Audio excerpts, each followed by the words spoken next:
Welcome to 5 Questions with Calgary's Business, a time when we ask 5 key questions to community and business leaders in Calgary. I'm your host, Mario Toneguzzi, and joining me today is George Brookman, who is CEO of West Canadian Digital Imaging. Thanks for joining us. Thank you, Mario. Thank you for inviting me. Let's talk a little bit about the economy and the sense that you're getting out there of where the economy is at these days in Calgary. Well, I would have to answer that by saying I think that after 2 years or 3 years of really tough going, it has certainly bottomed out, and maybe there's a little tiny bit of optimism starting to creep in.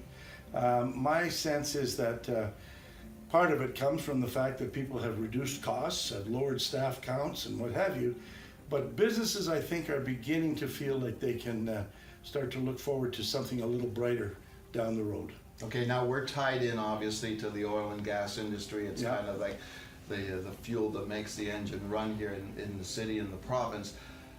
Tell me a little bit about your sense, I guess, of where that industry fits in this overall economy going forward, and a lot of talk of diversification. Do we really need that? Well, it's a great question, and my answer to you is, first of all, sometimes I feel like we're sitting on a gold mine, but we've got our hands out begging for money because there's so many things have happened. We have probably the finest energy industry in the world, I would guess. I suggest that we produce our oil and gas cleaner, more efficiently, more regulated than anybody else in the world. Certainly that includes some of the countries like Venezuela and Russia and Saudi Arabia. And yet we're hamstrung constantly by the regulations and by the ideological ideals that are placed on us that really are not making any difference to the world at all and hurting us. Mm-hmm. My sense is that if we want to do renewables, if we want to have great social programs, if we want to have great health care and a great education, all of those stem from a strong energy industry. And that includes wind power and solar power and all those other things. But there's a big mistake been made by governments where they think by hamstringing the hydrocarbon energy, you're going to benefit the renewables, but that's not what happens at all. It's the hydrocarbon energies that produce the renewables. And that's what I was going to ask you about government. Obviously there's the global economic stuff that had the impact on the oil and oil prices, but how much is government to blame for where we're at today?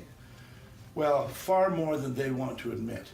And they fall back on the oil price, no question the oil price. But in my business, if prices fall, we adjust and then we go out and try and sell more. You need to sell more to maintain your revenue base, right? And we've done the opposite. We've made it tougher and tougher to sell our products around the world, finest in the world, and still we make it more and more difficult. Mm-hmm. So I think government has to aware a lot of what we've been through in the last 3 or 4 years. If you lose your job, I always say, well, maybe you cancel the trip to Hawaii, but you still cut your grass, you still take care of things. And this seemed to be an ideologically driven recession as much as a world price recession, in my opinion. How long is it going to take for us to get out of this? Well, I'm getting too old, Mario. I have to say that we're starting to emerge. The ice in downtown Calgary is a big issue. And my guess is that if we don't build any more new buildings, we're 5 to 10 years away from seeing the ones we've got filled up again. But I think the mood could start to swing, and some of the innovation, some of the technology work that the Calgary Economic Development is doing, for example, there's an opportunity there for our economy to start moving forward and using up some of the office space. But it's a different world too. Young people work out of homes, young people work on their computers. They don't need 1,000 square feet per person anymore like we used to. So it's changed. But I think Calgary has a resilience, and we will get it back. You mentioned mood, George, and just wondering, what's your sense of the mood of people in general out there as you visit people and meet with people? Well, I'm going to say one thing I get a sense of, which disappoints me, is anger. People are mad. People think that we've been mistreated in this province and we've been manhandled by federal government. I think some people are mad.